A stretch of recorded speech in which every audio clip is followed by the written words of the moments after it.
We're live from Georgia, a key battleground state in the race for the White House. In just moments, the current U.S. president will debate the former U.S. president as their party's presumptive nominees, a first in American history. We want to welcome our viewers in the United States and around the world to our studios in Atlanta. This is the CNN presidential debate. This debate is being produced by CNN and is coming to you live on CNN, CNN International, CNN.com, CNN Max, and CNN Espanol. This is a pivotal moment between President Joe Biden and former President Donald Trump in their rematch for the nation's highest office. Each will make his case to the American people with just over 4 months until Election Day. Good evening, I'm Dana Bash, anchor of CNN's Inside Politics and co-anchor of State of the Union. I'm Jake Tapper, anchor of CNN's The Lead and co-anchor of State of the Union. Dana and I will co-moderate this evening. Our job is to facilitate a debate between the two candidates tonight. Before we introduce them, we want to share the rules of the debate with the audience at home. Former President Trump will be on the left side of the screen. President Biden will be appearing on the right. A coin toss determined their positions. Each candidate will have 2 minutes to answer a question and 1 minute each for responses and rebuttals. An additional minute for follow-up, clarification, or response is at the moderator's discretion. When it's time for a candidate to speak, his microphone will be turned on and his opponent's microphone will be turned off. Should a candidate interrupt when his microphone is muted, he will be difficult to understand for viewers at home. At the end of the debate, each candidate will get 2 minutes for closing statements. There is no studio audience tonight. Pre-written notes, props, or contact with campaign staff are not permitted during the debate. By accepting our invitation to debate, both candidates and their campaigns agreed to accept these rules. Now, please welcome the 46th President of the United States, Joe Biden. Folks, how are you?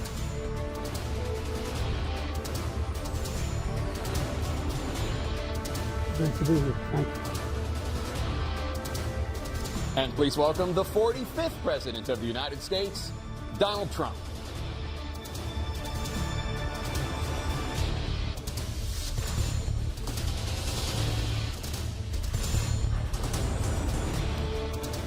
Gentlemen, thanks so much for being here. Let's begin the debate, and let's start with the issue that voters consistently say is their top concern, the economy. President Biden, inflation has slowed, but prices remain high.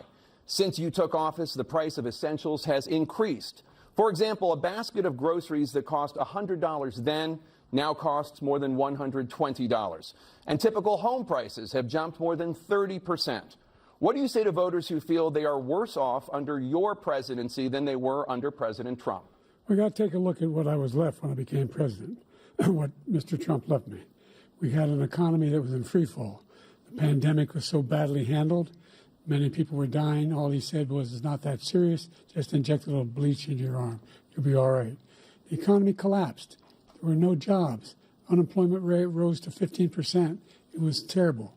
And so what we had to do is try to put things back together again. And that's exactly what we began to do. We created 15,000 new jobs. We brought out the position where we have 800,000 new manufacturing jobs. But there's more to be done. There's more to be done. Working class people are still in trouble. I come from Scranton, Pennsylvania. I come of a household where the kitchen table, if the things weren't able to be met during the month, it was a problem. Price of eggs, the price of gas, the price of housing, the price of a whole range of things. That's why I'm working so hard to make sure I deal with those problems. And we're going to make sure that we reduce the price of housing. We're going to make sure we build 2 million new units. We're going to make sure we cap rents so corporate greed can't take over. The combination, what I was left with in corporate greed, is the reason why we're in this problem right now. In addition to that, we're in a situation where if you take a look at all that was done in his administration, he didn't do much at all. By the time he left, things were in chaos, literally chaos. And so we put things back together. We created, I said, those jobs. We make sure we had a situation where we brought down the price of prescription drugs, which is a major issue for many people, to $15 for an insulin shot as opposed to $400. No senior has to pay more than $200 for any drug, all the drugs they can include beginning next year. and the situation is and we're going to make that available to everybody, to all Americans. So we're working to bring down the price around the kitchen table, and that's what we're going to get done. Thank you. President Trump?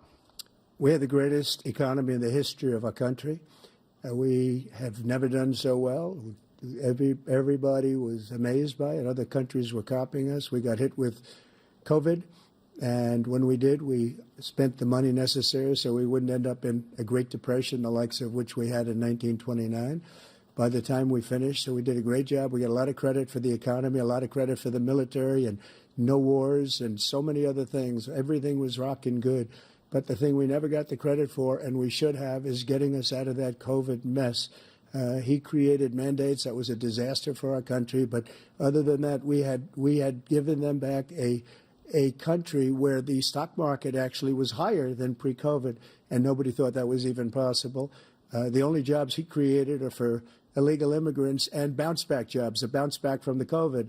He has not done a good job. He's done a poor job, and inflation's killing our country. It is absolutely killing us. Thank you. President Biden? Well, look, the greatest economy in the world, he's the only one who thinks that, I think. I don't know anybody else who thinks he had the greatest economy in the world. And, you know, the fact of the matter is that we find ourselves in a situation where his economy, he rewarded the wealthy. He had the largest tax cut in American history, $2 trillion. He raised a deficit larger than any president has in any one term. He's the only president other than Herbert Hoover who's lost more jobs than he had when he began, since Herbert Hoover. The idea that he did something that was significant. And the military, you know, when he was president, they were still killing people in Afghanistan. He didn't do anything about that. When he was president, we were still finding ourselves in a position where you had a notion that we were this safe country. The truth is, I'm the only president this century that doesn't have this decade, that doesn't have any troops dying anywhere in the world like he did. President Trump, I want to follow up if I can. Am I allowed to respond to him? Well, I'm going to ask you a follow-up. You can do whatever you want with the minute that we give you. I want to follow up. You want to impose a 10% tariff on all goods coming into the U.S. How will you ensure that that doesn't drive prices even higher? It's not going to drive them higher. It's just going to cost countries that have been ripping us off for years, like China and many others, in all fairness to China. It's going to just force them to pay us a lot of money, reduce our deficit tremendously, and give us a lot of power for other things. But he made a statement. The only thing he was right about is I gave you the largest tax cut in history. I also gave you the largest regulation cut in history. That's why we had all the jobs. And the jobs went down, and then they bounced back, and he's taking credit for bounce-back jobs. You can't do that. He also said he inherited 9% inflation. No, he inherited almost no inflation, and it stayed that way for 14 months. And then it blew up under his leadership because they spent money like a bunch of people that didn't know what they were doing, and they don't know what they were doing. It was the worst, probably the worst administration in history. There's never been. And as far as Afghanistan is concerned, I was getting out of Afghanistan, but we were getting out with dignity, with strength, with power. He got out. It was the most embarrassing day in the history of our country's life. President Trump, over the last 8 years, under both of your administrations, the national debt soared to record highs. And according to a new nonpartisan analysis, President Trump, your administration approved $8.4 trillion in new debt, while so far, President Biden, you've approved $4.3 trillion in new debt.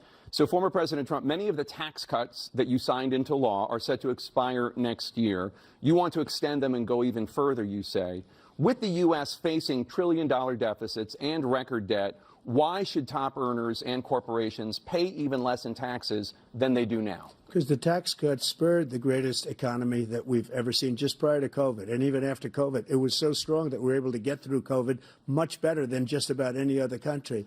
But we spurred, that tax spurred. Now, when we cut the taxes, as an example, the corporate tax was cut down to 21% from 39%, plus beyond that.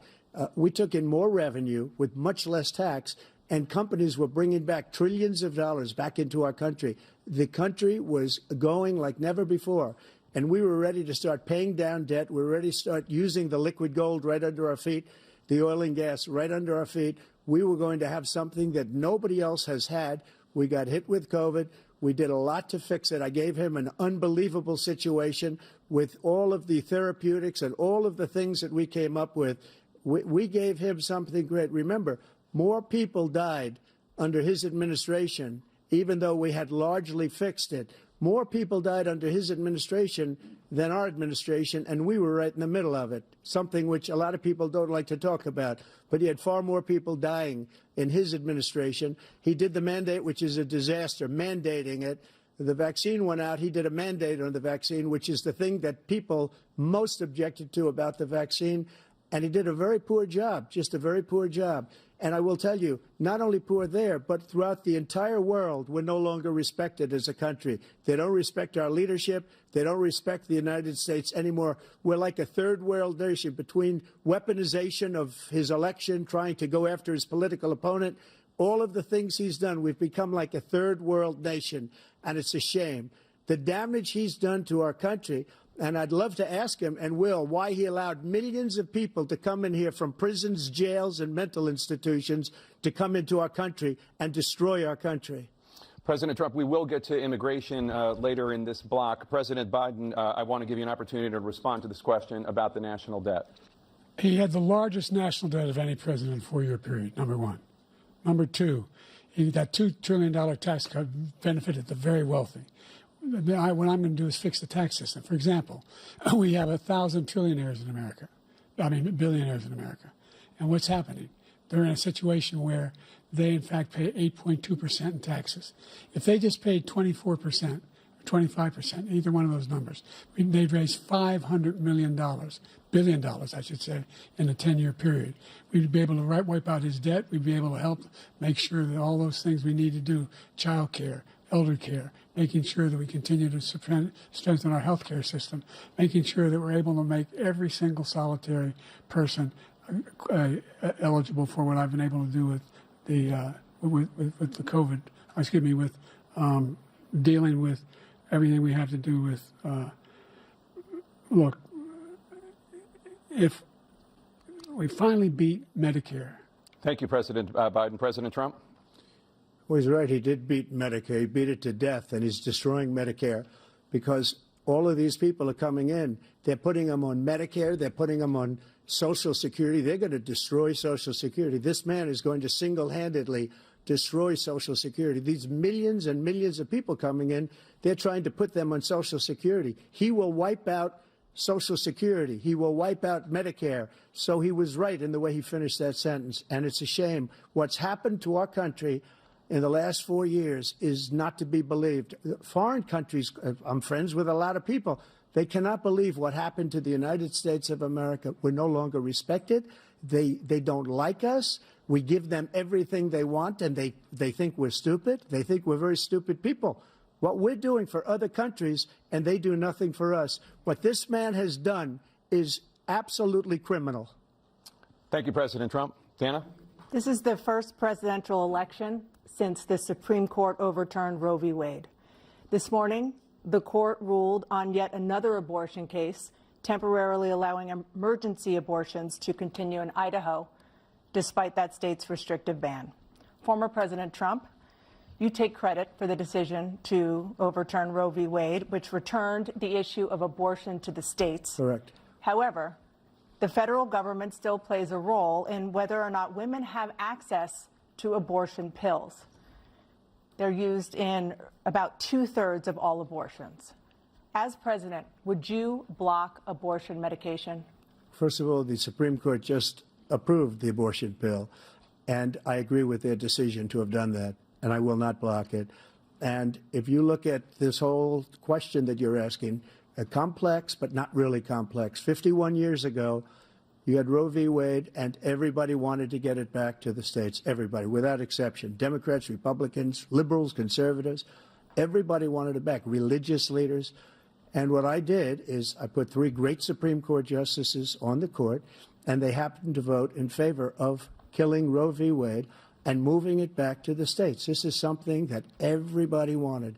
Now, 10 years ago or so, they started talking about how many weeks and how many this, getting into other things. But every legal scholar throughout the world, the most respected, wanted it brought back to the states. I did that. Now the states are working it out. If you look at Ohio, it was a decision that was an end result that was a little bit more liberal than you would have thought. Kansas, I would say the same thing. Texas is different. Florida is different. But they're all making their own decisions right now. And right now, the states control it. That's the vote of the people. Like Ronald Reagan, I believe in the exceptions. I am a person that believes. And frankly, I think it's important to believe in the exceptions. Some people, you have to follow your heart. Some people don't believe in that. But I believe in the exceptions for rape, incest, and the life of the mother. I think it's very important. Some people don't. Follow your heart. But you have to get elected also. And because that has to do with other things. You got to get elected. The problem they have is they're radical because they will take the life of a child in the 8th month, the 9th month, and even after birth. After birth, if you look at the former governor of Virginia, he was willing to do this. He said, we'll put the baby aside and we'll determine what we do with the baby, meaning we'll kill the baby. What happened is we brought it back to the states, and the country is now coming together on this issue. It's been a great thing. Thank you. President Biden? It's been a terrible thing, what you've done. The fact is that the vast majority of constitutional scholars supported Roe when it was decided, supported Roe. And that's this idea that they're all against it is just ridiculous. And this is the guy who says the state should be able to have it. We're in a state where in 6 weeks, you don't even know whether you're pregnant or not, but you cannot see a doctor, and have him decide on what your circumstances are, whether you need help. The idea that states are able to do this is a little like saying we're going to turn civil rights back to the states, let each state have a different rule.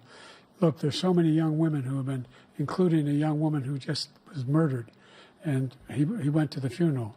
The idea that she was murdered by an immigrant coming in, they talk about that. But here's the deal: there's a lot of young women who are being raped by their in-laws, by their spouses, brothers and sisters, it's just ridiculous, and they can do nothing about it. And they try to arrest them when they cross state lines. Thank you.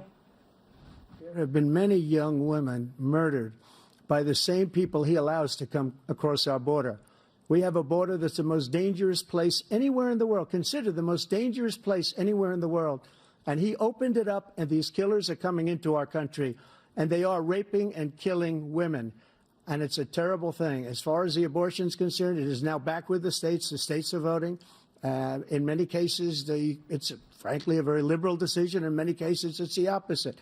But they're voting, and it's bringing it back to the vote of the people, which is what everybody wanted, including the founders, if they knew about this issue, which, frankly, they didn't. But they would have. Everybody wanted it brought back. Ronald Reagan wanted it brought back. He wasn't able to get it. Everybody wanted it brought back, and many presidents had tried to get it back. I was the one to do it. And again, this gives it the vote of the people, and that's where they wanted it. Every legal scholar wanted it that way. Staying on the topic of abortion, President Biden, 7 states, I'll let you do that. This is the same topic. 7 states have no legal restrictions on how far into a pregnancy a woman can obtain an abortion.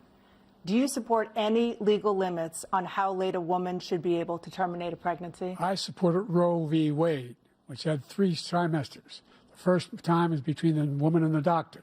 Second time is between the doctor and an extreme situation. The third time is between the doctor, between the woman and the state. The idea that the politicians, that the founders wanted the politicians to be the ones making decisions about women's health is ridiculous. That's the last. No politician should be making that decision. A doctor should be making those decisions. That's how it should be run. That's what you're going to do. And if I'm elected, I'm going to restore Roe v. Wade. So that means he can take the life of the baby in the 9th month and even after birth, because some states, Democrat run, take it after birth. Again, the former governor of Virginia, put the baby down, then we decide what to do with it. So he's willing to, as we say, rip the baby out of the womb in the 9th month and kill the baby. Nobody wants that to happen, Democrat or Republican. Nobody wants it to happen. You're lying. That is simply not true. The Roe v. Wade does not provide for that. That's not the circumstance. Only if a woman's life is in danger, she's going to die. That's the only circumstance in which that can happen. But we are not for late-term abortion, period. Period, period. Under Roe v. Wade, you have late-term abortion. You can do whatever you want, depending on the state. You can do whatever you want. We don't think that's a good thing. We think it's a radical thing. We think the Democrats are the radicals, not the Republicans. For 51 years, that was the law. 51 years, constitutional scholarship said it was the right way to go. 51 years, and it was taken away because this guy put very conservative members on the Supreme Court. He takes credit for taking it away. What's he going to do? What's he going to do? In fact, if the MAGA Republicans, he gets elected, and the MAGA Republicans control the Congress, and they pass a universal ban on abortion, period, across the board at 6 weeks or 7 or 8 or 10 weeks, something very, very conservative. Is he going to sign that bill? I'll veto it. He'll sign it. Thank you. Let's turn now to the issue of immigration and border security. President Biden, a record number of migrants have illegally crossed the southern border on your watch. Overwhelming border states and overburdening cities such as New York and Chicago, and in some cases causing real safety and security concerns. Given that, why should voters trust you to solve this crisis? Because we worked very hard to get a bipartisan agreement that not only changed all of that, it made sure that we are in a situation where you had no circumstance where they could come across the border with the number of border police there are now. We significantly increased the number of asylum officers. By the way, the Border Patrol endorsed my position. In addition to that, we found ourselves in a situation where when he was president, he was separating babies from their mothers, putting them in cages, making sure the families were separated. That's not the right way to go. What I've done since I've changed the law, what's happened? I've changed it in a way that now you're in a situation where there are 40% fewer people coming across the border illegally. That's better than when he left office. And I'm going to continue to move until we get the total ban on the total initiative relative to what we're going to do with more Border Patrol and more asylum officers. President Trump? I really don't know what he said at the end of that sentence. I don't think he knows what he said either. Look, we had the safest border in the history of our country. The border, all he had to do was leave it. All he had to do was leave it. He decided to open up our border, open up our country to people that are from prisons, people that are from mental institutions, insane asylum, terrorists. We have the largest number of terrorists coming into our country right now, all terrorists, all over the world, not just in South America, all over the world. They come from the Middle East, everywhere. All over the world, they're pouring in. And this guy just left it open. And he didn't need legislation because I didn't have legislation. I said, close the border. We had the safest border in history. In that final couple of months of my presidency, we had, according to Border Patrol, who is great, and by the way, who endorsed me for president, but I won't say that, but they endorsed me for president. Brandon, just speak to him. But look, we had the safest border in history. Now we have the worst border in history. There's never been anything like it. And people are dying all over the place, including the people that are coming up in caravans. Thank you, President Trump. President Biden? The only terrorist who's done anything crossing the border is one who came along and killed under his administration, killed an al-Qaeda person come in his administration, killed 3 American soldiers. That's the only terrorist that's there. I'm not saying that no terrorist ever got through, but the idea they're emptying their prisons, we're welcoming these people, that's simply not true. There's no data to support what he said. Once again, he's exaggerating, he's lying. President Trump, staying on the topic of immigration, you've said that you're going to carry out, quote, the largest domestic deportation operation in American history, unquote. Does that mean that you will deport every undocumented immigrant in America, including those who have jobs, including those whose spouses are citizens, and including those who have lived here for decades? And if so, how will you do it? Just 1 second. He said we killed 3 people. The people we killed are al-Baghdadi and Soleimani, the 2 greatest terrorists, biggest terrorists anywhere in the world, and it had a huge impact on everything, not just border, on everything. He's the one that killed people with the bad water, including hundreds of thousands of people dying, and also killing our citizens when they come in. We are living right now in a rat's nest. They're killing our people in New York, in California, in every state in the union, because we don't have borders anymore. Every state is now a border. And because of his ridiculous, insane, and very stupid policies, people are coming in and they're killing our citizens at a level that we've never seen. We call it migrant crime. I call it Biden migrant crime. They're killing our citizens at a level that we've never seen before. And you're reading it like these 3 incredible young girls over the last few days. One of them, I just spoke to the mother, and they just had the funeral for this girl, 12 years old. This is horrible what's taken place. What's taken place in our country, we're literally an uncivilized country now. He doesn't want it to be. He just doesn't know. He opened the borders. Nobody's ever seen anything like. And we have to get a lot of these people out, and we have to get them out fast because they're going to destroy our country. Just take a look at where they're living. They're living in luxury hotels in New York City and other places.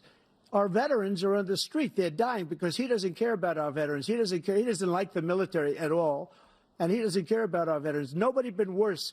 I had the highest approval rating for veterans taking care of the VA. He has the worst. He's gotten rid of all the things that I approved, choice that I got through Congress, all of the different things I approved, they abandoned. We had by far the highest, and now it's down in less than half because he's done all these great things that we did, and I think he did it just because I approved it, which is crazy. But he has killed so many people at our border by allowing all of these people to come in. And it's a very sad day in America. President Biden, you have the mic. Every single thing he said is a lie. Every single one. For example, veterans are a hell of a lot better off since I passed the PACT Act. 1 million of them now have insurance, and their families have it. Their families have it because what happened, whether it was Agent Orange or burn pits, they're all being covered now. And his group opposed that. We're also in a situation where we have great respect for veterans. My son spent a year in Iraq, living right next to one of those burn pits, came back with stage 4 glioblastoma.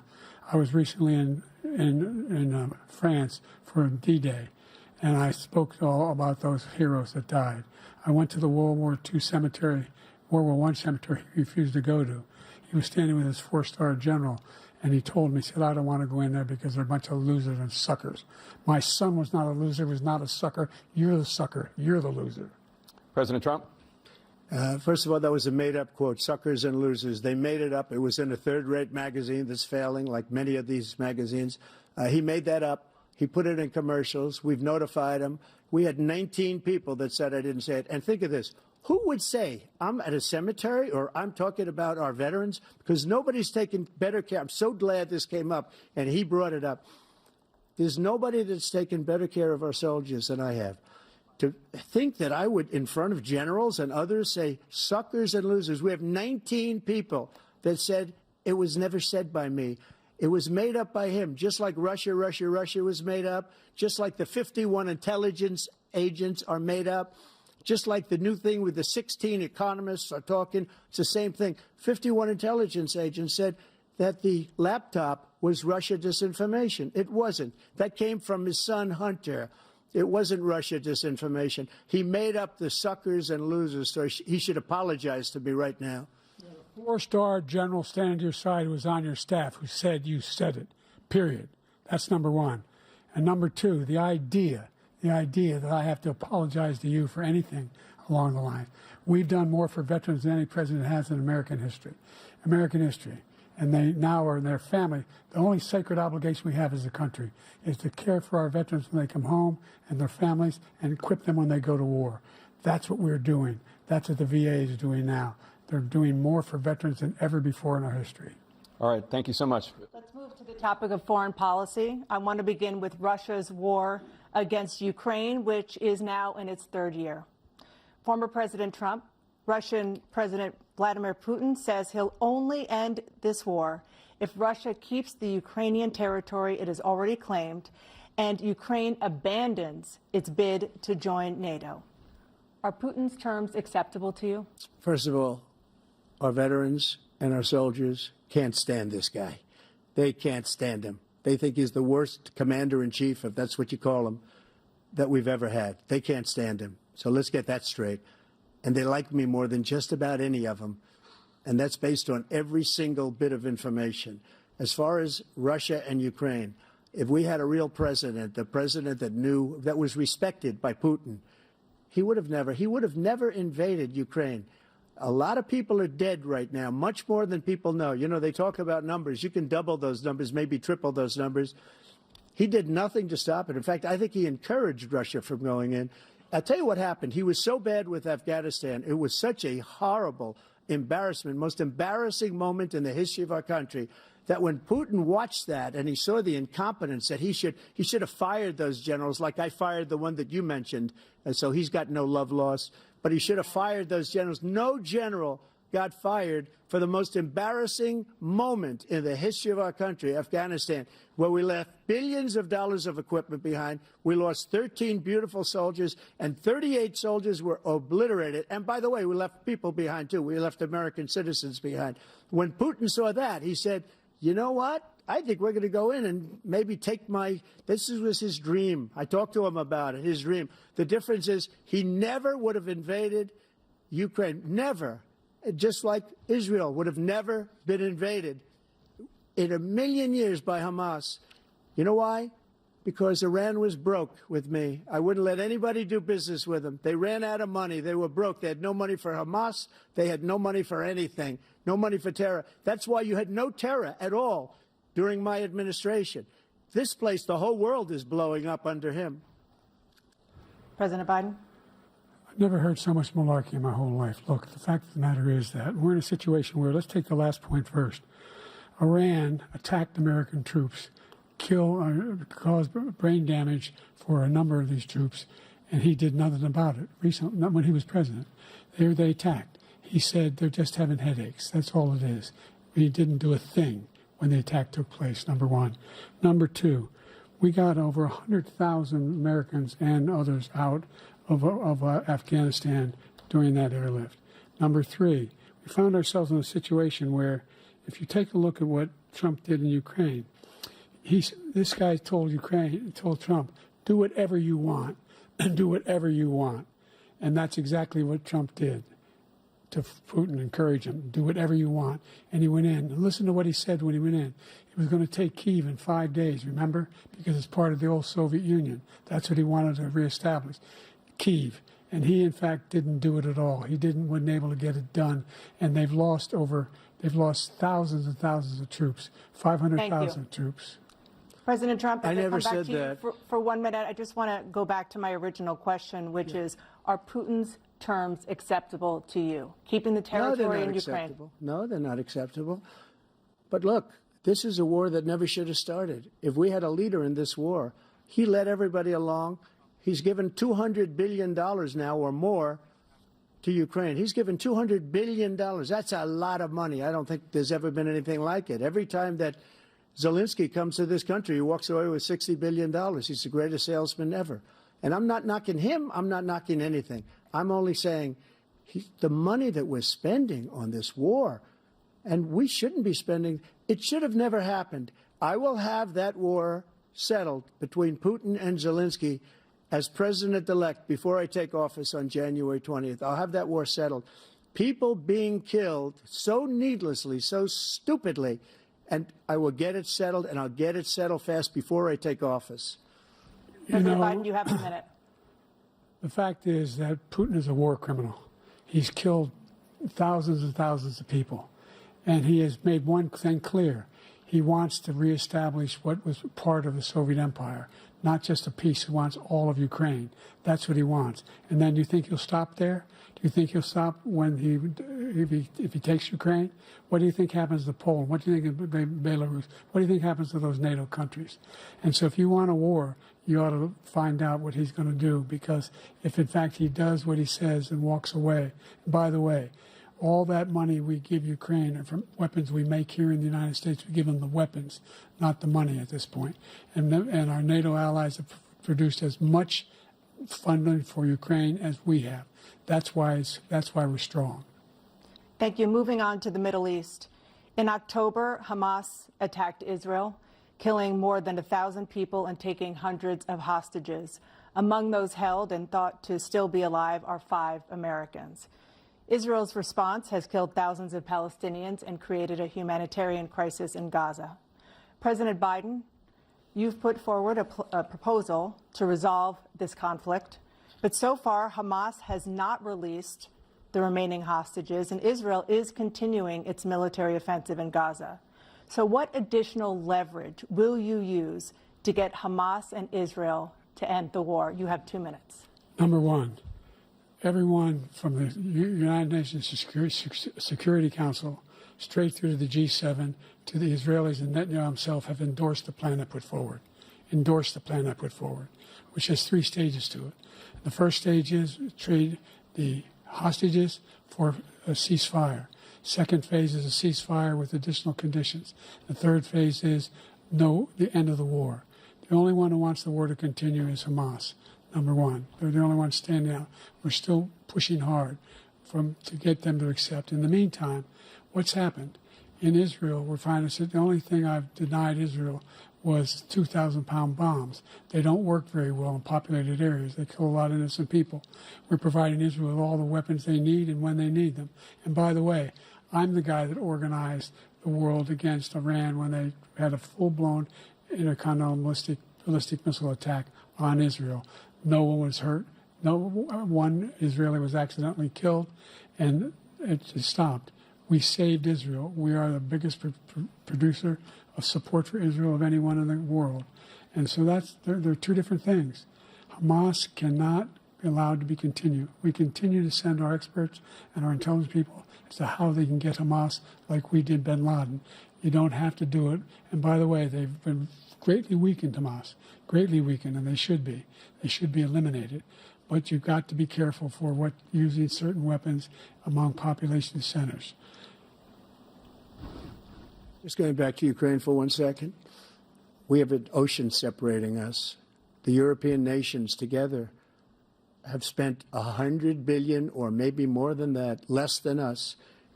Why doesn't he call them and say, you got to put up your money like I did with NATO? I got them to put up hundreds of billions of dollars. The Secretary General of NATO said Trump did the most incredible job I've ever seen. They wouldn't have any. They were going out of business. We were spending almost 100% of the money was paid by us. He didn't do that. He's getting all. You got to ask these people to put up the money. We're over $100 billion more spent, and it has a bigger impact on them because of location, because we have an ocean in between. You got to ask them. As far as Israel and Hamas, Israel's the one that wants to go. He said the only one that wants to keep going is Hamas. Actually, Israel is the one, and you should let him go and let him finish the job. He doesn't want to do it. He's become like a Palestinian, but they don't like him because he's a very bad Palestinian. He's a weak one. President Biden, you have a minute. I've never heard so much foolishness. This is a guy who wants to get out of NATO. You're going to stay in NATO?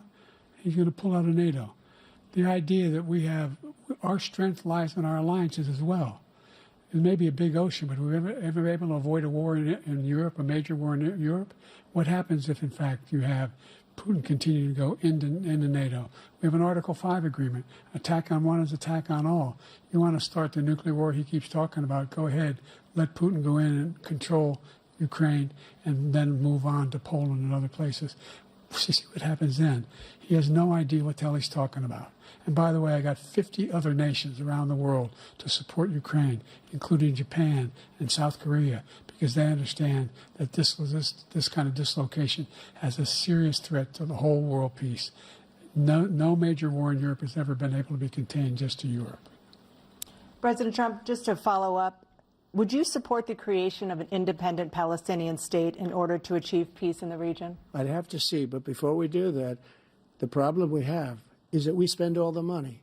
So they kill us on trade. I made great trade deals with the European nations because if you add them up, they're about the same size economically. Their economy is about the same size as the United States.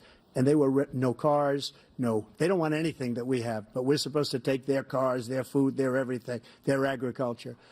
I changed that. But the big thing I changed is they don't want to pay. And the only reason that he can play games with NATO is because I got them to put up hundreds of billions of dollars. I said, and he's right about this, I said, no, I'm not going to support NATO if you don't pay. They asked me that question, would you guard us against Russia at a very secret meeting of the 28 states at that time, nations at that time? And they said, no, if you don't pay, I won't do that. And you know what happened? Billions and billions of dollars came flowing in the next day and the next months. But now we're in the same position. We're paying everybody's bills. Let's turn to the issue of democracy. Former President Trump, I want to ask you about January 6, 2021. After you rallied your supporters that day, some of them stormed the Capitol to stop the constitutionally mandated counting of electoral votes. As president, you swore an oath to, quote, preserve, protect, and defend, unquote, the Constitution. What do you say to voters who believe that you violated that oath through your actions and inaction on January 6th and worry that you'll do it again? Well, I don't think too many believe that. And let me tell you about January 6th. On January 6th, We had a great border. Nobody coming through, very few. On January 6th, we were energy independent. On January 6th, we had the lowest taxes ever. We had the lowest regulations ever. On January 6th, we were respected all over the world. All over the world, we were respected. And then he comes in, and we're now laughed at. We're like a bunch of stupid people. What happened to the United States' reputation under this man's leadership is horrible, including weaponization, which I'm sure at some point you'll be talking about, where he goes after his political opponent because he can't beat him fair and square. You have 80 seconds left. My question was, what do you say to those voters who believe that you violated your constitutional oath through your actions and inaction on January 6, 2021, and worry that you'll do it again? Well, I didn't say that to anybody. I said peacefully and patriotically. And Nancy Pelosi, if you just watched the news from 2 days ago, on tape to her daughter, who's a documentary filmmaker, they say, but she's saying, oh, no, it's my responsibility. I was responsible for this. Because I offered her 10,000 soldiers or National Guard, and she turned them down. And the mayor in writing, by the way, the mayor, in writing, turned it down, the mayor of D.C. They turned it down. I offered 10,000 because I could see, I had virtually nothing to do. They asked me to go make a speech. I could see what was happening. Everybody was saying they're going to be there on January 6th. They're going to be there. And I said, you know what? There's a lot of people coming. You could feel it. You could feel it, too, and you could feel it. And I said, they ought to have some National Guard or whatever. And I offered it to her. And she now admits that she turned it down. And it was the same day she was, I don't know, she can't be very happy with her daughter because it made her into a liar. She said, I take full responsibility for January 6th. President Biden? Look, he encouraged those folks to go up on Capitol Hill, number one. I sat in that dining room off the Oval Office. He sat there for 3 hours watching, begging, being begged by his vice president and a number of his colleagues on the Republican side as well to do something, to call for a stop, to end it. Instead, they talked about these people being patriots and great patrons of America. In fact, he says he'll now forgive them for what they've done. They've been convicted. He says he wants to commute their sentences and say that no. But he went to every single court in the nation. I don't know how many cases, scores of cases, including the Supreme Court. And they said, no, this guy is responsible for doing what was done. He didn't do a damn thing. And these people should be in jail. And they should be the ones who are being held accountable. And he wants to let them all out. And now he says if he loses again, such a whiner that he is, that it could be a bloodbath. Thank you, President Biden. President Trump? What they've done to some people that are so innocent, you ought to be ashamed of yourself. What you have done, how you've destroyed the lives of so many people. When they ripped down Portland, when they ripped down many other cities, you go to Minnesota, Minneapolis, what they've done there, with the fires all over the city. If I didn't bring in the National Guard, that city would have been destroyed. When you look at all of they took over big chunks of Seattle. I was all set to bring in the National Guard. They heard that. They saw them coming, and they left immediately. What he said about this whole subject is so off. Peacefully patriotic. One other thing. The Unselect Committee, which is basically two horrible Republicans that are all gone now, out of office, and Democrats, all Democrats, they destroyed and deleted all of the information they found because they found out we were right. We were right. And they deleted and destroyed all of the information. They should go to jail for that. If a Republican did that, they'd go to jail. Thank you, President Trump. President Biden, I want to give you a minute. The only person on this stage is a convicted felon is the man I'm looking at right now. And the fact of the matter is, what he's telling you is simply not true. The fact is that there was no effort on his part to stop what was going on up in Capitol Hill. And all those people, every one of those who were convicted, turned over desks, turned them over statues. The idea that those people are patriots? Come on. When I asked him the first two debates we had, first time around, I said, will you denounce the Proud Boys? He said, no, I'll tell them to stand by. The idea he's refusing, will you denounce these guys? We denounce the people we're talking about now? We denounce the people who attacked that Capitol? What are you going to do? I'm going to give you a minute, President Trump, for a follow-up question I have. After a jury convicted you of 34 felonies last month, you said if reelected, you would, quote, have every right to go after, unquote, your political opponents. You just talked about members of the Select Committee on January 6th going to jail. Your main political opponent is standing on stage with you tonight. Can you clarify exactly what it means about you feeling you have every right to go after your political opponents? Well, I said my retribution is going to be success. We're going to make this country successful again, because right now it's a failing nation. My retribution is going to be success. But when he talks about a convicted felon, his son is a convicted felon at a very high level. His son is convicted, going to be convicted probably numerous other times. Should have been convicted before, but his Justice Department let the statute of limitations lapse on the most important things. But he could be a convicted felon as soon as he gets out of office. Joe could be a convicted felon with all of the things that he's done. He's done horrible things. All of the death caused at the border, telling the Ukrainian people that we're going to want $1 billion or you change the prosecutor.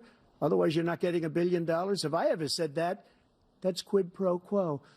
That we're not going to do anything. We're not going to give you $1 billion unless you change your prosecutor, having to do with the son. This man is a criminal. This man, you're lucky. You're lucky. I did nothing wrong. We'd have a system that was rigged and disgusting. I did nothing wrong. Thank you, President Trump. President Biden, you have said, I'm coming right to you, sir. Well, you want to respond? Go ahead. I'll give you a minute to respond. The idea that I did anything wrong relative to what you're talking about is outrageous. It's simply a lie, number one. Number two, the idea that you have a right to seek retribution against any American just because you're president is wrong. It's simply wrong. No president's ever spoken like that before. No president in our history has spoken like that before. Number three, the crimes that you are still charged with, and think of all the civil penalties you have. How many billions of dollars do you owe in civil penalties for molesting a woman in public, for doing a whole range of things, of having sex with a porn star on the night while your wife was pregnant? I mean, what are you talking about? You have the morals of an alley cat. Give you a minute, sir. I didn't have sex with a porn star, number one. Number two, that was a case that was started and moved. They moved a high-ranking official, a DOJ, into the Manhattan DA's office to start that case. That case is going to be appealed and won. We had a very terrible judge, a horrible judge, Democrat. The prosecutor were all high-ranking Democrats, appointed people, and both the civil and the criminal. He basically went after his political opponent because he thought it was going to damage me. But when the public found out about these cases, because they understand it better than he does, he has no idea what these cases are. But when they found out about these cases, you know what they did? My poll numbers went up, way up. You know that because you're reporting it. And we took in more money in the last 2 weeks than we've ever taken in the history of any campaign. I don't think any campaign has ever taken. Hundreds of millions of dollars came pouring in because the public knows it's a scam, and it's a guy that's after his political opponent because he can't win fair and square. Thank you, President Trump. President Biden, you have said, quote, Donald Trump and his MAGA Republicans are determined to destroy American democracy. Do you believe that the tens of millions of Americans who are likely to vote for President Trump will be voting against American democracy? The more they know about what he's done, yes. The more they know about what he's done. And there's a lot more coming. He's got a lot of cases down the road coming around. He's got a whole range of issues he has to face. I don't know what the juries will do, but I do know he has a real problem. And so the fact that, could you ever think you heard any president say that I'm going to seek retribution? Do you ever hear any president say that I thought Hitler had some good ideas? What got me involved to run in the first place after my son had died, I decided in Iraq, because of Iraq, I said I wasn't going to run again until I saw what happened in Charlottesville, Virginia. People coming out of the woods carrying swastikas on torches, and singing the same anti-Semitic bile they sang when back in Germany. And the young woman got killed. I spoke to the mother, and they asked him. They said, "What do you think of those people? The ones who got killed, the one who tried to stop it, and the ones," he said, "I think they're fine people on both sides." What American president would ever say Nazis coming out of fields carrying torches, singing the same anti-Semitic bile, carrying swastikas were fine people? And this is the guy who says Hitler's done some good things. I'd like to know what they are. Good things Hitler's done, that's what he said. This guy has no sense of American democracy. President Trump. Jake, both of you know that sir has been totally wiped out because when you see the sentence, it said 100% exoneration on this. So he just keeps it going. He says he ran because of Charlottesville. He didn't run because of Charlottesville. He ran because it was his last chance. He's not equipped to be president. You know it, and I know it. It's ridiculous. We have a debate. We're trying to justify his presidency. His presidency, he's without question the worst president, the worst presidency in the history of our country. We shouldn't be having a debate about it. There's nothing to debate. He made up the Charlottesville story, and you'll see it's debunked all over the place. Every anchor has, every reasonable anchor has debunked it. And just the other day it came out where it was fully debunked. It's a nonsense story. He knows that, and he didn't run because of Charlottesville. He used that as an excuse to run. President Biden? And debunked. It happened. All you have to do is listen to what was said at the time. And the idea that somehow that's the only reason I ran because I was worried a guy like this guy could get elected. If he thought they were good people coming out of that forest, carrying those woods, carrying those torches, then he didn't deserve to be president. Didn't deserve to be president at all.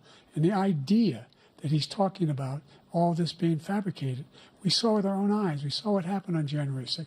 We saw the people breaking through the windows. We saw people occupying his own vice president. Look, there's a reason why 40 of his 44 top cabinet officers refused to endorse him this time.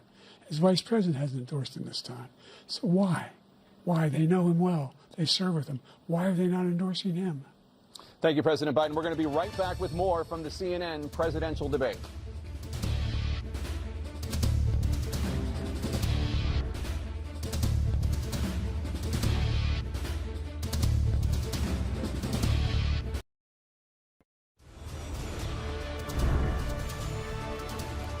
Welcome back to the CNN presidential debate live from Georgia.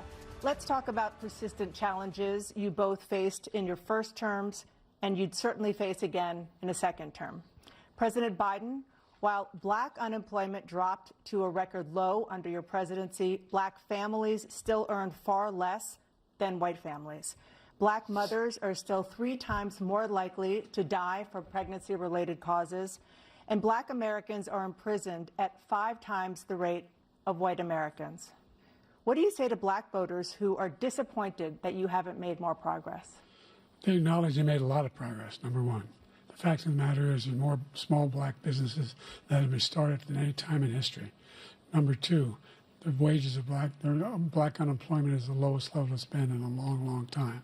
Number three, we're trying to provide housing for black Americans and dealing with the segregation that exists among these corporations that collude to keep people out of their houses.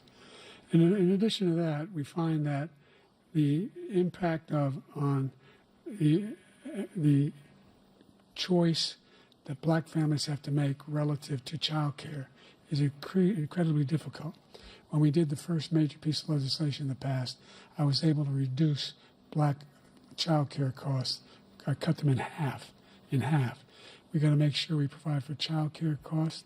We got to make sure, because when you provide those child care protections, you increase economic growth because more people can be in the job market. So there's more to be done, considerably more to be done. But we've done a great deal so far, and I'm not letting up, and they know it. You have 49 seconds left. What do you say to black voters who are disappointed with the progress so far? I say I don't blame them for being disappointed. Inflation is still hurting them badly.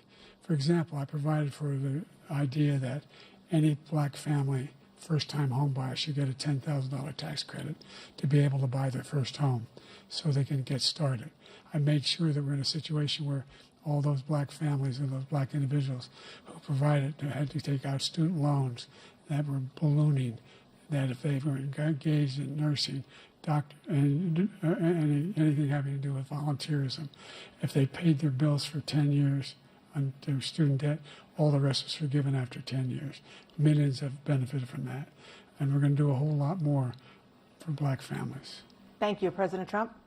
And he caused the inflation. He's blaming inflation, and he's right, it's been very bad. He caused the inflation, and it's killing black families and Hispanic families and just about everybody. It's killing people. They can't buy groceries anymore. They can't. You look at the cost of food where it's doubled and tripled and quadrupled. they can't live. They're not living anymore.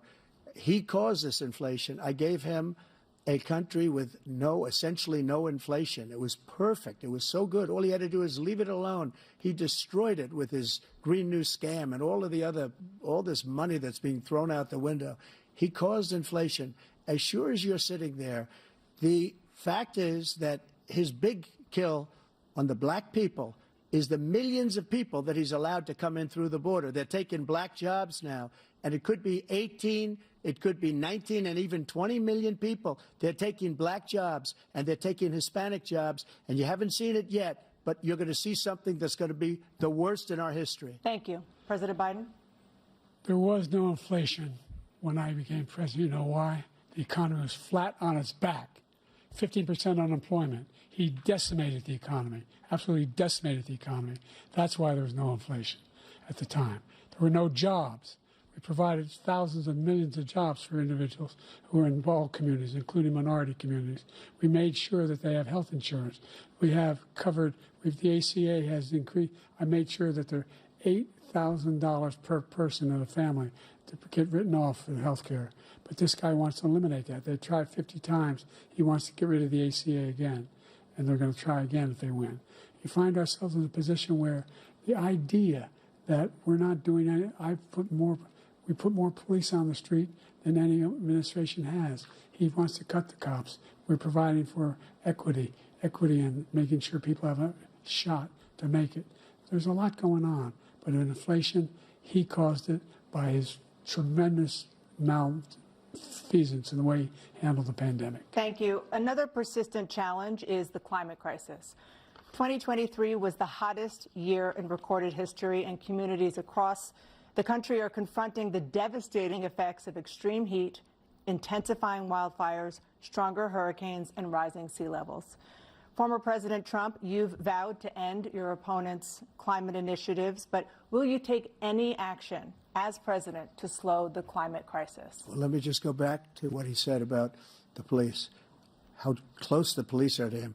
Almost every police group in the nation from every state is supporting Donald J. Trump. Almost every police group.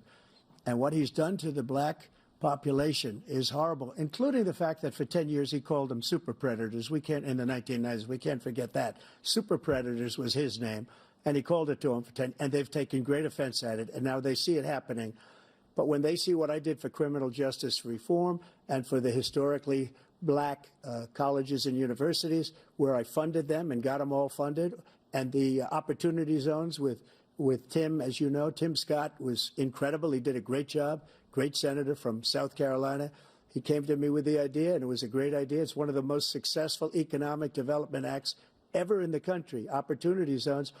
And the biggest beneficiary are blacks. And that's why we have the best numbers with them in maybe ever. They're saying ever. I read this morning where ever, the best numbers.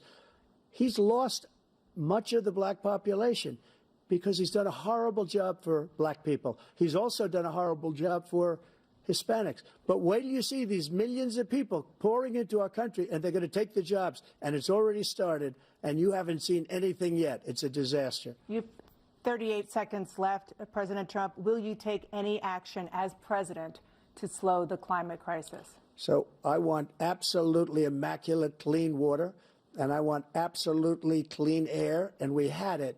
We had H2O. We had the best numbers ever, and we were using all forms of energy, all forms, everything. And yet, during my 4 years, I had the best environmental numbers ever. And my top environmental people gave me that statistic just before I walked on the stage, actually.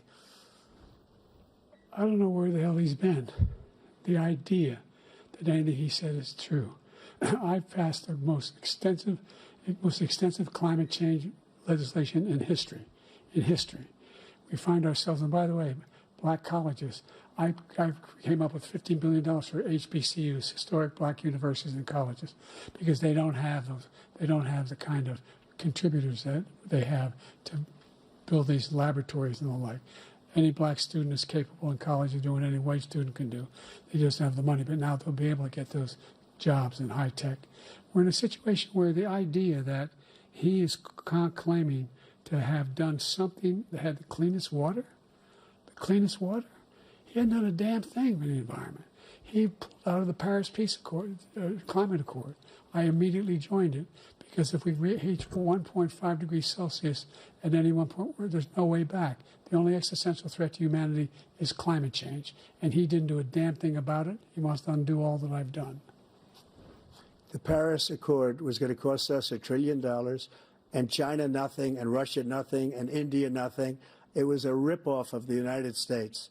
And I ended it because I didn't want to waste that money because they treat us horribly. We were the only ones. It was costing us money. Nobody else was paying into it. And it was a disaster. But everything that he said just now, I'll give you an example. I heard him say before insulin. I'm the one that got the insulin down for the seniors. I took care of the seniors. What he's doing is destroying all of our medical programs because the migrants coming in, they want everybody. And look, I have the biggest heart on the stage. I guarantee you that. And I want to take care of people. But we're destroying our country. They're taking over our schools, our hospitals, and they're going to be taking over Social Security. He is destroying Social Security, Medicare, and Medicaid. The idea is that we, in fact, we were the only ones of consequence who were not members of the Paris Accord. How can we do anything if we're not able to, the United States can't get its pollution under control?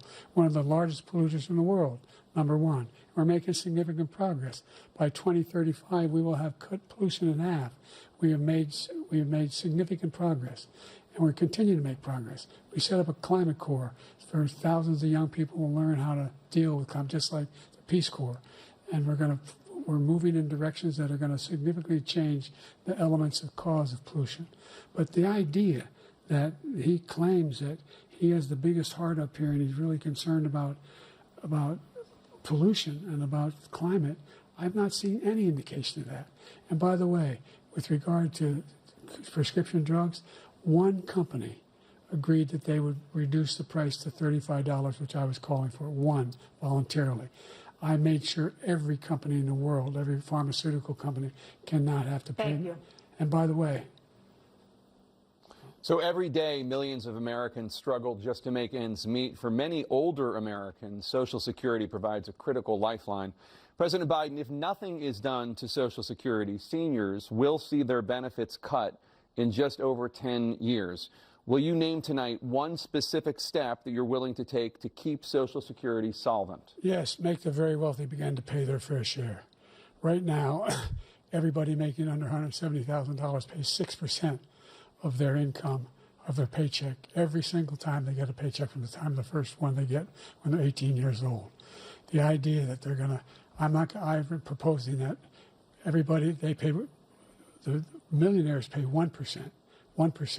So no one I would not raise the cost of Social Security for anybody under $400,000. After that, I began to make the wealthy begin to pay their fair share by increasing from 1% beyond to be able to guarantee the program for life. So you still have 82 seconds left. Are there any other measures that you think that would be able to help keep Social Security solvent, or is that one enough? Well, no, that one enough will keep it solvent. But the biggest thing will do if we defeat this man, because he wants to get rid of Social Security. He thinks there's plenty to cut in Social Security. He's wanting to cut Social Security and Medicare, both times. And and if you look at the program put forward by the House Republican caucus that I believe supports, is in fact want to cut it as well. The idea that we don't need to protect our seniors is ridiculous. And by the way, the American public has greater health care coverage today than ever before. And on the ACA, as I said, you're in a circumstance where 400,000 people, 40 million people would not have insurance because they have a pre-existing condition. Only thing that allows them to have that insurance is the fact that they, in fact, are part of the ACA. And by the way, the other thing is, we're in a situation where I talk about education for black communities. I've raised the amount of money for Pell Grants by another $8,000. So anybody making under $70,000 a year is going to be able to get $15,000 toward their tuition. He just doesn't know what he's talking about. Thank you, President Biden. President Trump. So I've dealt with politicians all my life. I've been on this side of the equation for the last 8 years. I've never seen anybody lie like this guy. He lies. I've never seen it. He could look you in the face. About so many other things, too. And we mentioned the laptop. We mentioned Russia, Ukraine. Everything he does is a lie. It's misinformation and disinformation. The losers and suckers story that he made up is a total lie on the military. It's a disgrace. But Social Security, he's destroying it because millions of people are pouring into our country, and they're putting them onto Social Security. They're putting them onto Medicare, Medicaid. They're putting them in our hospitals. They're taking the place of our citizens. What they're doing to the VA, to our veterans, is unbelievable. Our veterans are living in the street, and these people are living in luxury hotels. He doesn't know what he's doing, and it's really coming back. I've never seen such anger in our country before. President Biden? The idea that veterans are not being taken care of, I told you before. And by the way, when I said suckers and losers, he acknowledged after that he fired that general. That general got fired because he's the one that acknowledged that that's what he said. He was the one standing with Trump when he said it, number one. Number two, the idea that we're going to be in a situation where all these millions and millions, the way he talks about it, illegal aliens are coming into the country and taking away our jobs. There's a reason why we have the fastest growing economy in the world, the reason why we have the most successful economy in the world. We're doing better than any other nation in the world. And by the way, those 15 Nobel laureates he talked about being phony, those 15 Nobel laureates, economists, they all said that if Trump is reelected, we're likely to have a recession and inflation is going to increasingly go up. And by the way, worst president in history, 159 presidential scholars voted him the worst president in the history of the United States of America. President Biden, thank you so much. Let's turn to the cost of child care, which many American families struggle to afford. President Trump, both you and President Biden have tried to address this issue, but the average cost of child care in this country has risen to more than $11,000 a year per child. For many families, the cost of child care for 2 children is more than their rent. In your second term, what would you do to make child care more affordable? Just to go back, the general got fired because he was no good. And if he said that, that's why he made it up. But we have 19 people that said I didn't say it, and they're very highly respected, much more so than him. The other thing is, he doesn't fire people. He never fired people. I've never seen him fire anybody. I did fire a lot. I fired Comey because he was no good. I fired a lot of the top people at the FBI, drained the swamp. They were no good. Not easy to fire people. You'd pay a price for it, but they were no good. I inherited these people. I didn't put him there. I didn't put Comey there. He was no good. I fired him. This guy hasn't fired anybody. He never fires. He should have fired every military man that was involved with that the Afghanistan horror show, the most embarrassing moment in the history of our country. He didn't fire. Did you fire anybody? Did you fire anybody that's on the border that's allowed us to have the worst border in the history of the world? Did anybody get fired for allowing 18 million people, many from prisons, many from mental institutions? Did you fire anybody that allowed our country to be destroyed? Joe, our country is being destroyed as you and I sit up here and waste a lot of time on this debate. This shouldn't be a debate. He is the worst president. He just said about me because I said it. But look, he's the worst president in the history of our country. He's destroyed our country. Now all of a sudden he's trying to get a little tough on the border. He came out with a nothing deal, and it reduced it a little bit, like this much. It's insignificant. He wants open borders. He wants our country to either be destroyed or he wants to pick up those people as voters. And I don't think we just can't let it happen. If he wins this election, our country doesn't have a chance, not even a chance, of coming out of this rut. We probably won't have a country left anymore. That's how bad it is. He is the worst in history by far. Thank you, President Trump. President Biden? We're the most admired country in the world. We're the United States of America. There's nothing beyond our capacity. We have the finest military in the history of the world, the finest in the history of the world. No one thinks we're weak. No one wants to screw around with us. Nobody, number one. Number two, the idea that we're talking about worst presidents. I wasn't joking. Look it up or go online. 159 or 58, don't hold me the exact number, presidential historians, they've had meetings and they voted who's the worst president in American history. One through best to worst.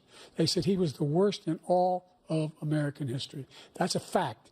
That's not conjecture. He can argue they're wrong, but that's what they voted. The idea that he is doing anything to deal with child care, he did for virtually nothing to child care. We should significantly increase the child care tax credit. We should significantly increase the availability of women and men or single parents to be able to go back to work.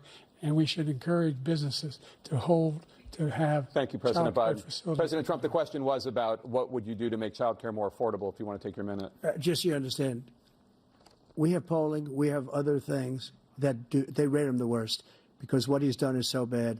And they rate me, I'll show you, I will show you, and they rate me one of the best, okay? And if I'm given another 4 years, I will be the best. I think I'll be the best. Nobody's ever created an economy like us. Nobody ever cut taxes like us. He's the only one I know. He wants to raise your taxes by 4 times. He wants to raise everybody's taxes by 4 times. He wants the Trump tax cuts to expire. So everybody, including the two of you, are going to pay 4 to 5 times. Nobody ever heard of this before. All my life, I'd grow up and I'd see politicians talking about cutting taxes. When we cut taxes, as I said, we did more business. Apple and all these companies, they were bringing money back into our country. The worst president in history by far, and everybody knows it. President Biden? Look, the fact of the matter is that he's dead wrong about, he's increased the tariff, he will increase the taxes on middle-class people. I said I'd never raise a tax on anybody making less than $400,000. I didn't. But this tariff is 10% tariffs. Everything coming into the country, you know what the economists say? That's going to cost the average American $2,500 a year more because they're going to have to pay the difference in food and all the things that are very important. Number two, he's in a situation where he talks about how he has not raised, he somehow helped the middle class. The middle class have been devastated by you. Now you want a new tax cut of $5 trillion over the next 10 years, which is going to fundamentally bankrupt the country. You had the largest deficit of any president in American history, number one. Number two, you have not, in fact, made any contact, any progress with China. We are the lowest trade deficit with China since 2010. Thank you, President Biden. You lost Thank you, President Biden. Let's discuss an epidemic impacting millions of Americans that both of you have made a top priority in your first term, the opioid crisis. And for both of you, the number of overdose deaths in this country has gone up. Under your term, it went up. Under your term, it has gone up. Former President Trump, despite the efforts that both of you have made, more than 100,000 Americans are dying from overdoses every year, primarily from fentanyl and other opioids. What will you do to help Americans right now in the throes of addiction who are struggling to get the treatment they need? To finish up, we now have the largest deficit in the history of our country under this guy. We have the largest deficit with China. He gets paid by China. He's a Manchurian candidate. He gets money from China. So I think he's afraid to deal with them or something. But do you notice he never took out my tariffs because we bring in so much money with the tariffs that I imposed on China. He never took them away. He can't because it's too much money. It's tremendous. And we saved our steel industries, and there was more to come, but he hasn't done that. But he hasn't cut the tariffs because he can't, because it's too much money. But he's got the largest deficit in the history of our country, and he's got the worst situation with China. China's going to own us if you keep allowing them to do what they're doing to us as a country. They are killing us as a country, Joe, and you can't let that happen. You're destroying our country. So, President Trump, you have 67 seconds left. The question was, what are you going to do to help Americans in the throes of addiction right now who are struggling to get the treatment they need? Jake, we were doing very well at addiction until the COVID came along. We had the 2.5, almost 3 years of like nobody's ever had before, any country, in every way. And then we had to get tough. And it was the drugs pouring across the border it started to increase. We got great equipment. We bought the certain dog that's the most incredible thing that you've ever seen, the way they can spot it. We did a lot. And we were getting very low numbers, very, very low numbers. Then he came along. The numbers, have you seen the numbers now? It's not only the 18 million people that I believe is even low because the gotaways, they don't even talk about gotaways. But the numbers of the amount of drugs and human trafficking in women coming across our border, the worst thing I've ever seen, at numbers that nobody's ever seen under him because the border's so bad. but the number of drugs coming across our border now is the largest we've ever had by far. President Trump, thank you. President Biden? Fentanyl and the byproducts of fentanyl went down for a while. And I wanted to make sure we use the machinery that can detect fentanyl, these big machines that roll over everything that comes across the border. And it costs a lot of money. That was part of this deal we put together, this bipartisan deal. More fentanyl machines, more be able to detect drugs, more numbers of agents, more numbers of all the people at the border. And when we had that deal done, he called his Republican colleagues, said, "Don't do it. It's going to hurt me politically." No, he never argued it's not a good bill. It's a really good bill. We need those machines. We need those machines. And we're coming down very hard in every country in Asia in terms of precursors for fentanyl. And Mexico is working with us to make sure they don't have the technology to be able to put it together. That's what we have to do. We need those machines. Thank you, President Biden. President Trump, and again, the question is about Americans in the throes of addiction right now, struggling to get the treatment they need. Well, this does pertain to it. He ended Remain in Mexico. He ended catch and release. I made it catch and release in Mexico, not catch and release here. We had so many things that we had done, hard negotiations with Mexico, and I got it all for nothing. It's just like when you have a hostage. We always pay $6 billion for a hostage. Every time we say it's a hostage. Now we have a hostage, a Wall Street Journal reporter, I think a good guy, and he's over there because Putin is laughing at this guy, probably asking for billions of dollars for the reporter. I will have him out very quickly as soon as I take office. Before I take office, I said by literally as soon as I win the election, I will have that reporter out. He should have had him out a long time ago, but Putin's probably asking for billions and billions of dollars because this guy pays it every time. We had 2 cases where we paid $6 billion for 5 people. I got 58 people out, and I paid essentially nothing. Thank you, President Trump. Dana? Let's turn to concerns that voters have about each of you. President Biden, you would be 86 at the end of your second term. How do you address concerns about your capability to handle the toughest job in the world well into your 80s? Well, first of all, I spent half my career being criticized as being the youngest person in politics. I was the second youngest person ever elected to the United States Senate, and now I'm the oldest. This guy's 3 years younger and a lot less competent. I think that just look at the record. Look at what I've done. Look how I've turned around the horrible situation he left me. As I said, 15 million new jobs, 800,000 manufacturing jobs, more investment in America, over billions of dollars in private investment in enterprises that we are growing. By the way, we brought an awful lot of people. The whole idea of computer chips, we used to have 40% of the market. We invented those chips, and we lost it because he was sending people to find the cheapest jobs overseas and to bring home a product. So I went to South Korea. I convinced Samsung to invest billions of dollars here in the United States. And guess what? Those fabs, they call to build these chips, those fabs pay over $100,000. You don't need a college degree for them. And there's billions, about $40 billion already being invested and being built right now in the United States, creating significant jobs for Americans from all over the world. President Biden, you have 40 seconds left. Would you like to add anything? Yeah, I would. The idea that somehow we are this failing country. I never heard a president talk like this before. We're the envy of the world. Name me a single major country president who wouldn't trade places with the United States of America for all our problems and all our opportunities. We're the most progressive country in the world in getting things done. We're the strongest country in the world. We're a country in the world who keeps our word, and everybody trusts us, all of our allies, and those who he coddles up to, from Kim Jong-un, he sends love letters to, and Putin, etc. They don't want to screw around with us. Thank you. Former President Trump, to follow up, you would be 82 at the end of your second term. What do you say to voters who have concerns about your capabilities to serve? Well, I took 2 tests, cognitive tests. I aced them, both of them, as you know. We made it public. He took none. I'd like to see him take one, just one, a real easy one. Like go through the first 5 questions. He couldn't do it.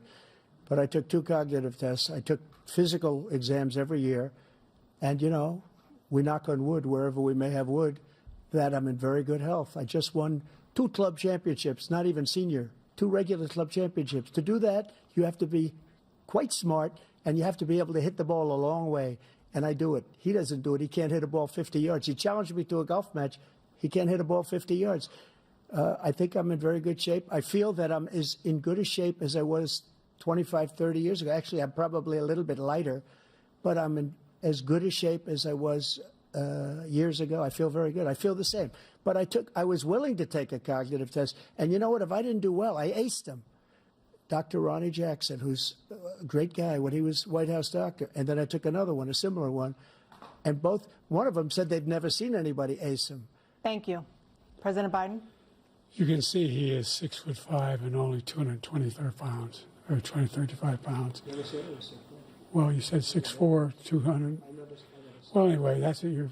Anyway, just take a look at what he says he is, and take a look at what he is. Look, I'd be happy to have a driving contest with him. I got my handicap, which when I was vice president, down to a 6. But by the way, I told you before, I'm happy to play golf if you carry your own bag. Think you can do it? That's the biggest lie that he's a 6 handicap of all. I was an 8 handicap. Yeah. 8. Never. But I had, you know how many? I've seen you swing. I know you swing.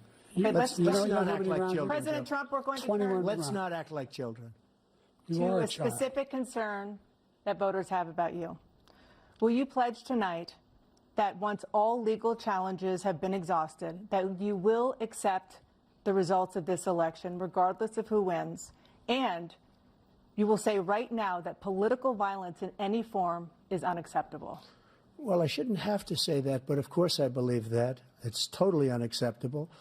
And if you would see my statements that I made on Twitter at the time, and also my statement that I made in the Rose Garden, you would say it's one of the strongest statements you've ever seen. In addition to the speech I made in front of, I believe, the largest crowd I've ever spoken to, and I will tell you, nobody ever talks about that. They talk about a relatively small number of people that went to the Capitol, and in many cases were ushered in by the police. And as Nancy Pelosi said, it was her responsibility, not mine. She said that loud and clear. But the answer is, if the election is fair, free, and I want that more than anybody. And I'll tell you something. I wish he was a great president, because I wouldn't be here right now. I'd be at one of my many places enjoying myself. I wouldn't be under indictment because I wouldn't have been his political opponent, because he indicted me because I was his opponent. I wish he was a great president. I would rather have that. I wouldn't be here. I don't mind being here. But the only reason I'm here is he's so bad as a president that I'm going to make America great again. We're going to make America great again. We're a failing nation right now. We're a seriously failing nation. And we're a failing nation because of him. His policies are so bad. His military policies are insane. They're insane. These are wars that will never end with him.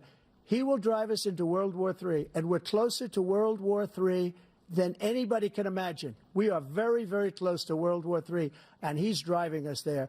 And Kim Jong-un and President Xi of China, Kim Jong-un of North Korea, all of these, Putin, they don't respect him. They don't fear him. They have nothing going with this gentleman, and he's going to drive us into World War III. You want a World War III, let him follow and win, and let Putin say, do what you want, NATO.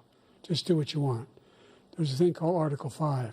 An attack on one is an attack on all, and required response. The idea, I can't think of a single major leader in the world who wouldn't trade places with the job I've done and what they've done.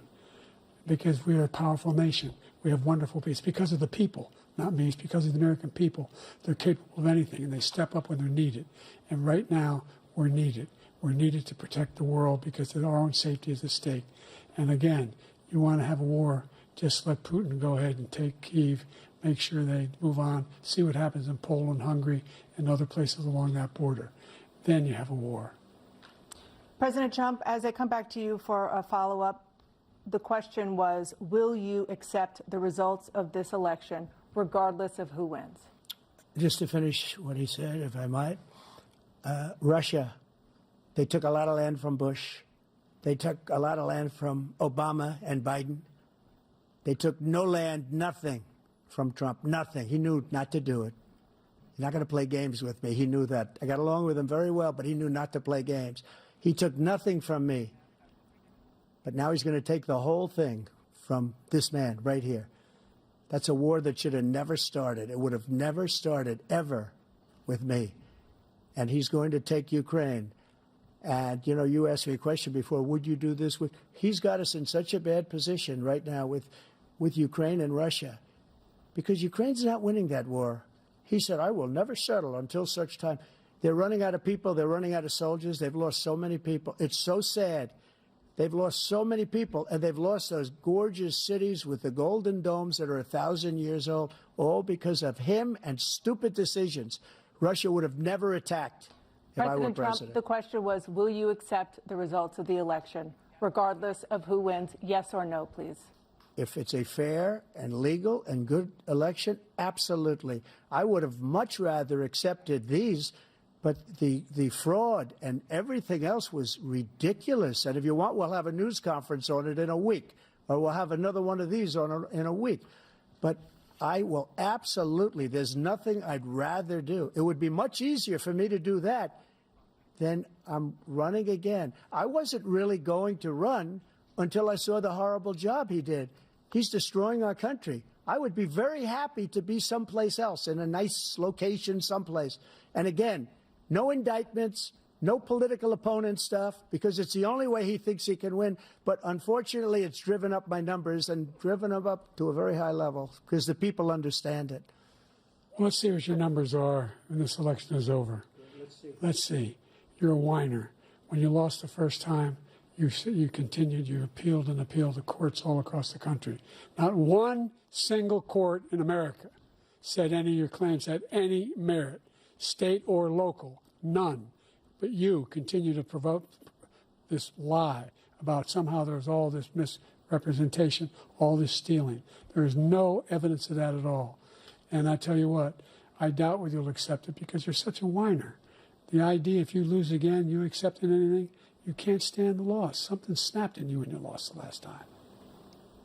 We'll be right back with more from the CNN presidential debate, live from Georgia.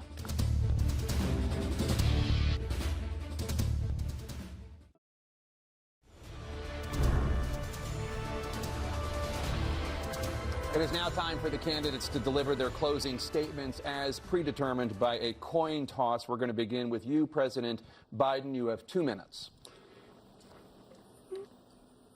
We've made significant progress from the debacle that was left by President Trump in his last term.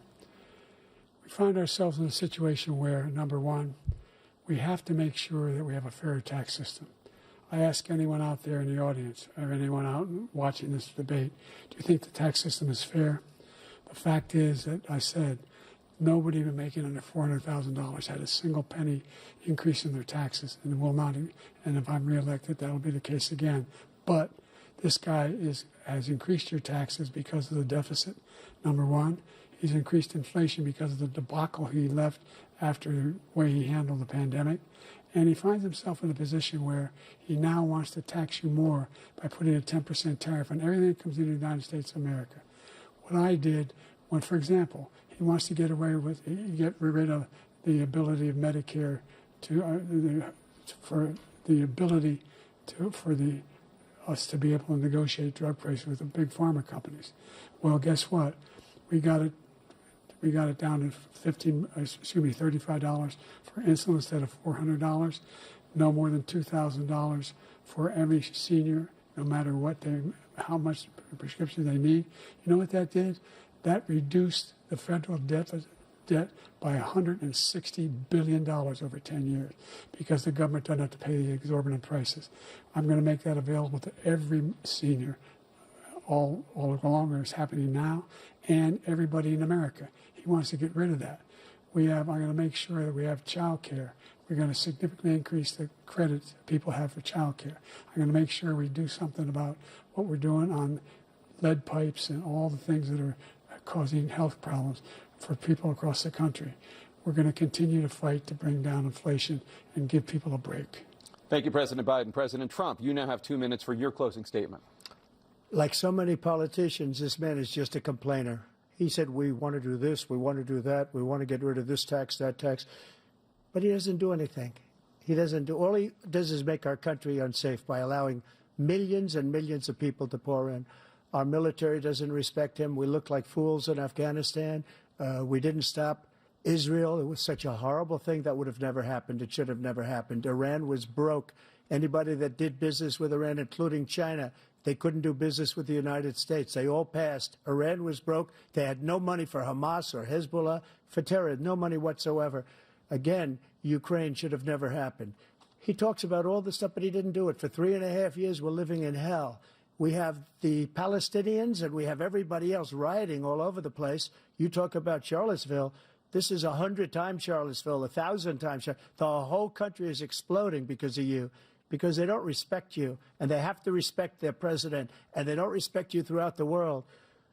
What we did was incredible. We rebuilt the military. We got the largest tax cut in history, the largest regulation cut in history. The reason he's got jobs is because I cut the regulations that gave jobs, but he's putting a lot of those regulations back on.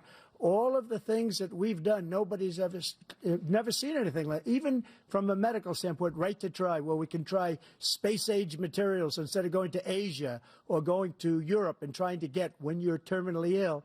Now you can go and you can get something. You sign a document. They've been trying to get it for 42 years. But you know what we did for the military was incredible. Choice for our soldiers, where our soldiers, instead of waiting for 3 months to see a doctor, can go out and get themselves fixed up and readied up and take care of themselves, and they're living. And that's why I had the highest approval rating in the history of the VA. So all of these things, we're in a failing nation, but it's not going to be failing anymore. We're going to make it great again. Thank you, former President Trump, President Biden. Stay with us because we have full analysis of this debate. Anderson Cooper and Aaron Burnett starts now on CNN.